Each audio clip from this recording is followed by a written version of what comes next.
আসসালামু আলাইকুম বন্ধুরা। আমার এই ভিডিও পৃথিবীর যেখান থেকে দেখছেন সবার প্রতি মহান স্রষ্টার রহমত বর্ষিত হোক।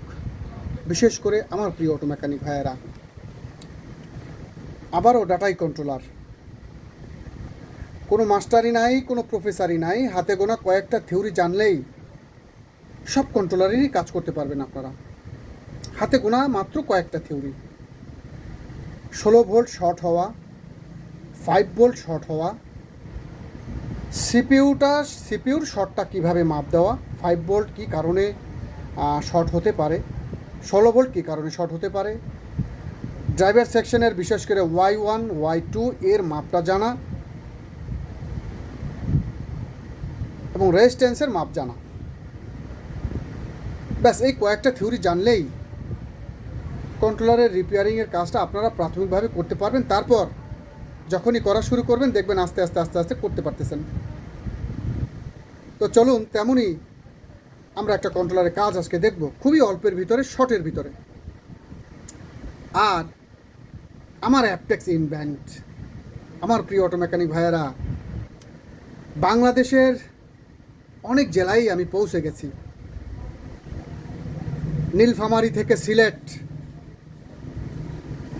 গোপালগঞ্জ, ঢাকা, শরীয়তপুর, বগুড়া, রাজশাহী, হাতে গোনা অনেক জেলার কথা আমার মনেও নাই। ইনশাল্লাহ আমার কাছ থেকে যারা যারা মেশিন নিয়ে গেছে সবাই 100% সততার সাথে পারফর্ম করছে। আমার প্রিয় অটো মেকানিক ভাইয়েরা, আসুন সামনাসামনি দেখুন। এই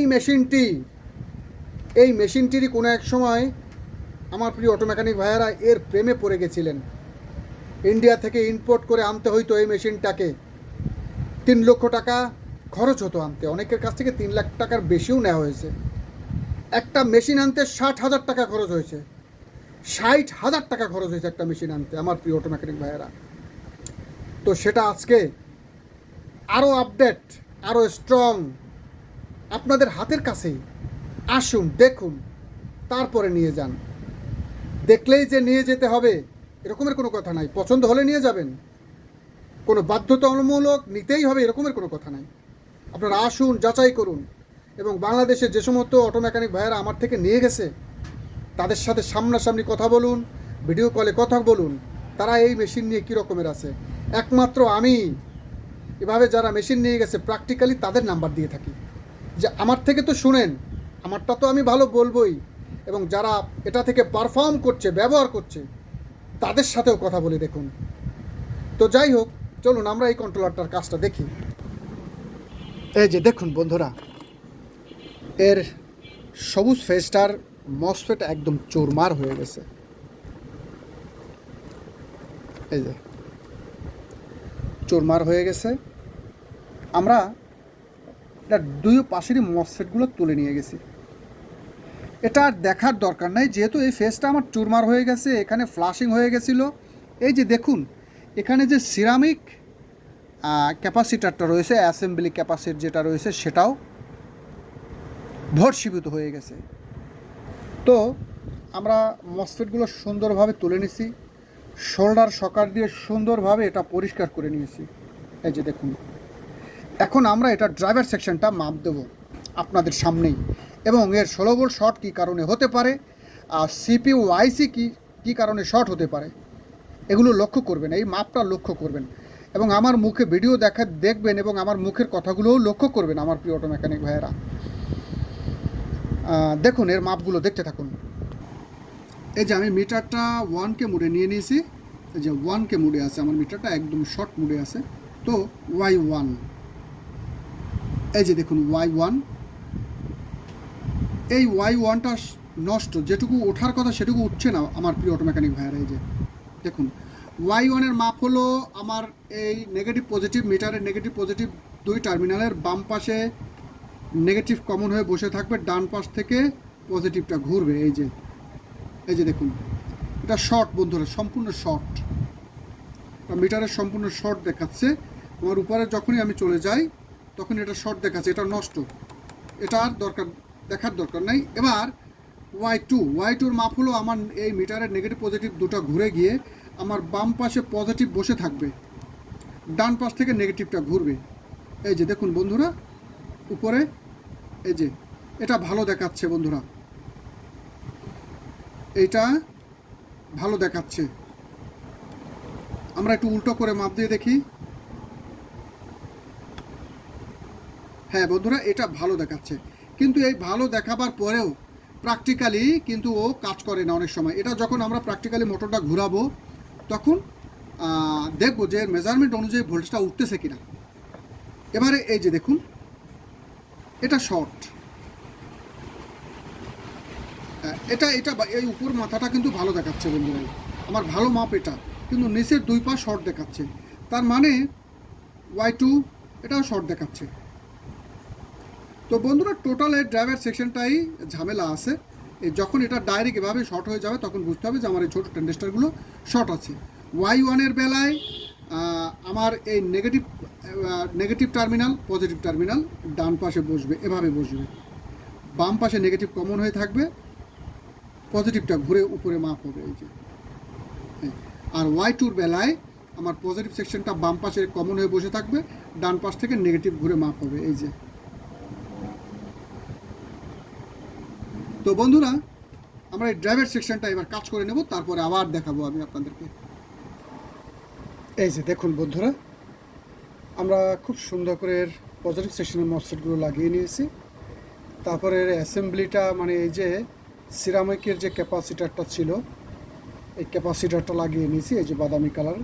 এই জায়গাটা কিন্তু খুবই গুরুত্বপূর্ণ বন্ধুরা, এটা অনেক সময় মারাত্মক ফ্লাশিং হয়ে এখান থেকে প্রিন্ট কেটে থাকে, যেটা আমরা অনেকেই লক্ষ্য করি না। মসফেট লাগানোর লাইন দেওয়ার সাথে সাথে মসফেট কেটে যায়। এর জন্য বিশেষ করে এই জায়গাটা, বিশেষ করে এই ডান পাশের এই মসফেটের ডান প্রিন্টার যে প্রিন্টটা আছে, এটা সুন্দর করে আমার এই ড্রাইভার সেকশনটার প্রিন্টটা কেটে আছে কিনা, ছুটে আছে কিনা, এটা বারবার লক্ষ্য করা আমার প্রিয় অটো মেকানিক ভাইয়েরা। তো আমি ড্রাইভার সেকশনগুলোও কাজ করে নিয়েছি। এই যে দেখুন আমার ওয়াই1টা লাগিয়ে নিয়েছি, এগুলো সব আমি চেক করে নিয়েছি। এই যে ওয়াই2 লাগিয়ে নিয়েছি। এই যে আমি তো বারবারই আপনাদেরকে এই মাপগুলো দেখিয়েছি। ওয়াই1-এর ক্ষেত্রে আমার মিটারের পজিটিভ টার্মিনালটা ডান পাশ থেকে মাপ হবে, বাম পাশের নেগেটিভটা কমন হয়ে বসে থাকবে। আর ওয়াই2-র ক্ষেত্রে ওই যে ওয়াই2-র ক্ষেত্রে বাম পাশে আমার পজিটিভটা বসে থাকবে, ডান পাশ থেকে নেগেটিভটা ঘুরে যাবে। এটাই হলো এর মাপ। আমরা নেগেটিভ সেকশনের মসফেটগুলো এবার লাগিয়ে নেব বন্ধুরা। আর এই যে অ্যাপটেক্স ইনভেন্ট, আমার প্রিয় অটো মেকানিক ভাইয়েরা, এই মেশিনটিকেই আমরা 3-4 বছর আগে ইম্পোর্ট করতাম ইন্ডিয়া থেকে, যেখানে আমাদের 3-3.5 লক্ষ টাকা খরচ হয়ে যেত। এই যে দেখে নিন, আরও গর্জিয়াস লুকে, আরও স্ট্রং, কঠিনভাবে তৈরি। দেখে নিন, মেইন কারেন্ট যদি কমে যায় আপনার এটাকে ভোল্টেজ কমিয়ে বাড়িয়ে নিতে পারবেন। Full charge indicate, auto short, ছোট করে চার্জিং পারফরমেন্সটা দেখে নিন। এই যে একদম জিরো। বাংলাদেশে একমাত্র এই চার্জিং পারফরমেন্সটা এই অ্যাপটেক্স ইনভেন্টই খুব সুন্দরভাবে দেখিয়ে থাকে, চার্জ এবং ডিসচার্জ। এর ওয়ারিং টাইপটা আমি সম্পূর্ণ দেখাই না আমার প্রিয় অটো মেকানিক ভাইয়েরা, এর জন্য ক্ষমা চেয়ে নিচ্ছি। এর অনেক ইনকমন টাইপ রয়েছে যেটা আমি সম্পূর্ণ কখনোই দেখাবো না। এর স্টাইল দেখুন,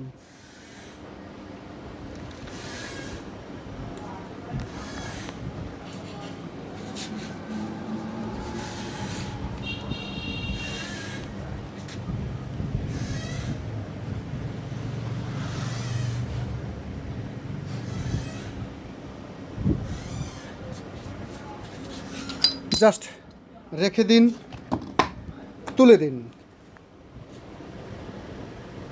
এটাকে কপি করতে অনেকেই উন্মাদ হয়ে গেছেন, অসম্ভব। কাকের পালকে কোনোদিন ময়ূরের পালক লাগালে সেটা কাকই থেকে যাবে, অরিজিনাল ময়ূর আর হবে না। অনেকেই চেষ্টা করতেছেন এটাকে, এজন্যই আমি এর ভিতরের টাইপগুলো দেখাই না আমার প্রিয় অটো মেকানিক ভাইয়েরা। এটা অসম্ভব কপি করা।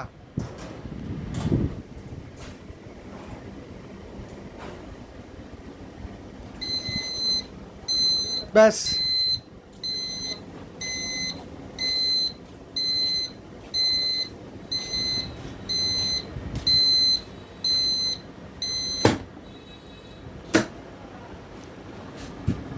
আস্তে তুলে নিন।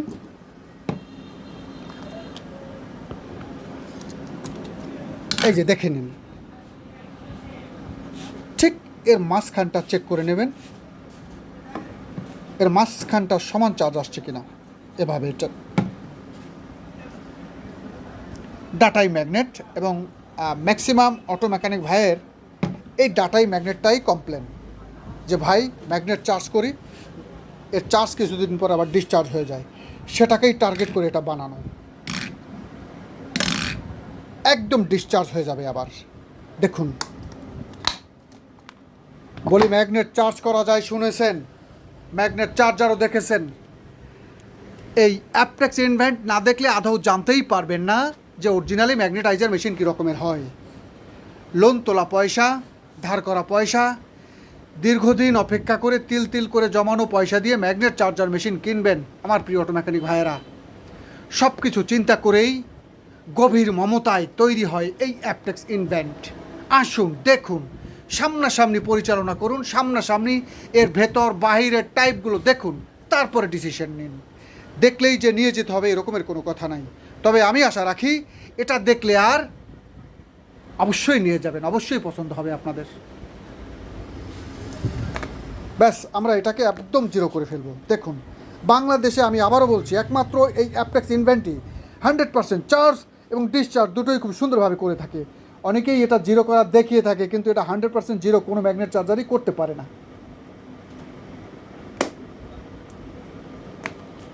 তো বন্ধুরা, সম্পূর্ণ আপনাদের চোখের সামনেই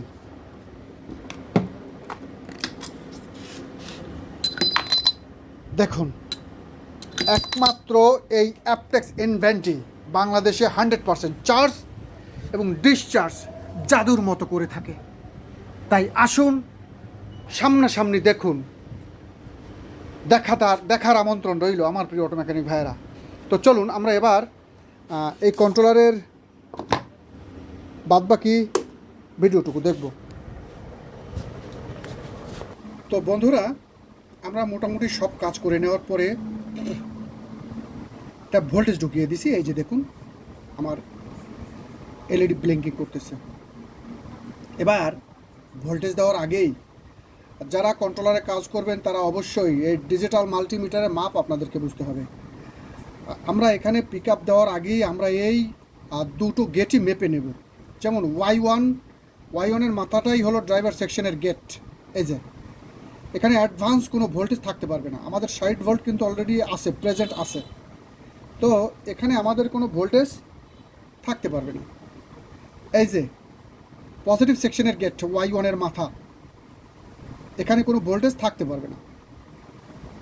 যদি কোনো ভোল্টেজ থাকে, এখানে যদি কোনো ভোল্টেজ চলে আসে, তাহলে পিক আপ দেওয়া যাবে না।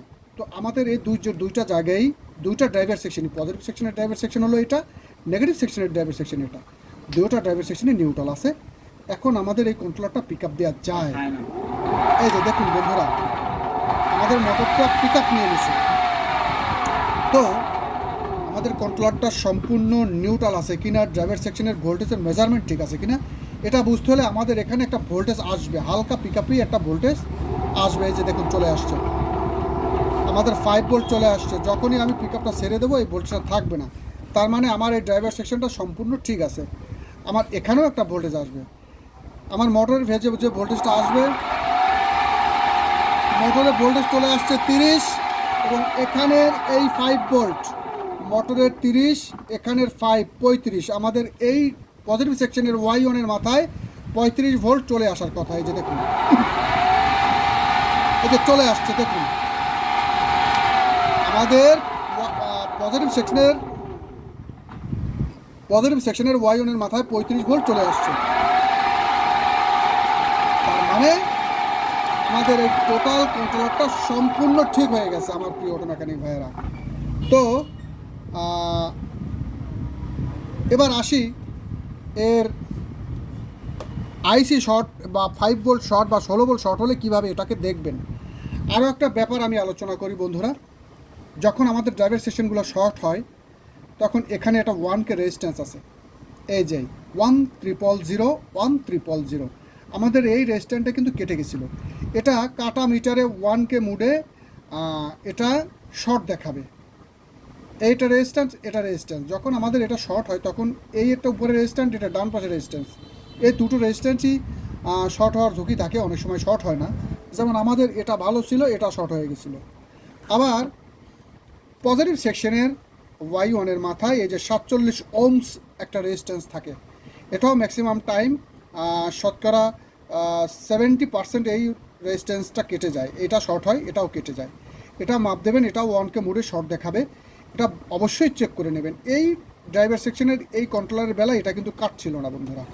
তো বন্ধুরা এগুলো চেক করে নেবেন। চলুন আমরা 5 আইসি শর্ট হলে কিভাবে মাপ দিবেন, কি কারণে 5 ভোল্টটা শর্ট হয়ে থাকতে পারে, আমি সেটাকে একটু আপনাদের সামনে তুলে ধরছি।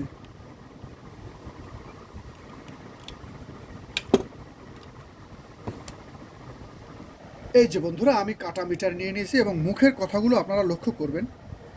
এই হলো আমাদের 78L05। এখানে আমাদের 16 ভোল্ট ইনপুট হয়ে গেছে। এই যে এই রেজিস্ট্যান্স হয়ে আমাদের এখানে এই 16 ভোল্ট ইনপুট হয়ে গেছে।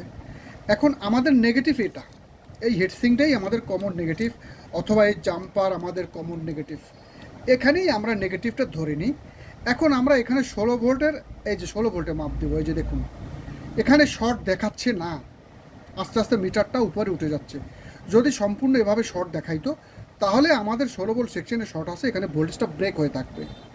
এখানে যদি এভাবে মিটারটা উঠে যায় তাহলে বুঝতে হবে শর্ট নাই, তার মানে আমার 16 ভোল্ট সেকশনটা ভালো আছে।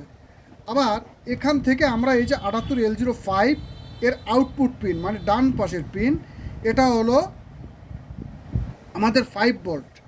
এটা যদি শর্ট হয়ে থাকতো তাহলে আমার 5 ভোল্টটা এভাবে যদি মিটারটা চলে আসতো, তাহলে এই পিনে লাগালে যদি এভাবে মিটারটা চলে আসতো তাহলে বুঝতে হতো যে আমার এই 5 ভোল্ট শর্ট আছে।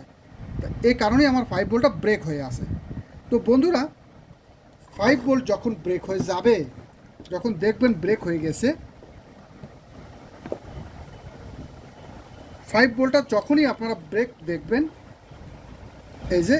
এই যে জাম্পার আমাদের, এই যে জাম্পারটা, এটাকে আমরা জাম্পার বলি, বা এই নাটেও ধরতে পারেন। এই নাটে ধরে এই যে এটা হলো 5 ভোল্ট, 78L05-এর রেগুলেটরের 5 ভোল্ট, বা এই যে আমাদের এই পিনটা, এই যে আইসির নিচে যে 5টা ফুটা আছে তার ঠিক মাঝখানের ফুটাটাই 5 ভোল্ট, আইসির মধ্যে সরাসরি 5 ভোল্ট ঢুকে গেছে। এই যে এটা 5 ভোল্ট। এই যে বা এই যে M7 ডায়োডের এখানে, এই যে M7 ডায়োডের এখানে 5 ভোল্ট প্রিন্ট, 78L05-এর প্রিন্ট এখানে। এই যে তার মানে আমার এই সিপিইউ যদি কোনো প্রকার এখানে যদি দেখেন যে সম্পূর্ণ শর্ট হয়ে আসে, ডাইরেক্ট এখানে এই সিপিইউ শর্ট হয়ে আসে। প্রথমত সিপিইউটা খুলে দিবেন। সিপিইউটা খুলে দেওয়ার পরেই যদি দেখেন আমাদের শর্টটা এভাবে হয়ে গেছে, এভাবে নাই,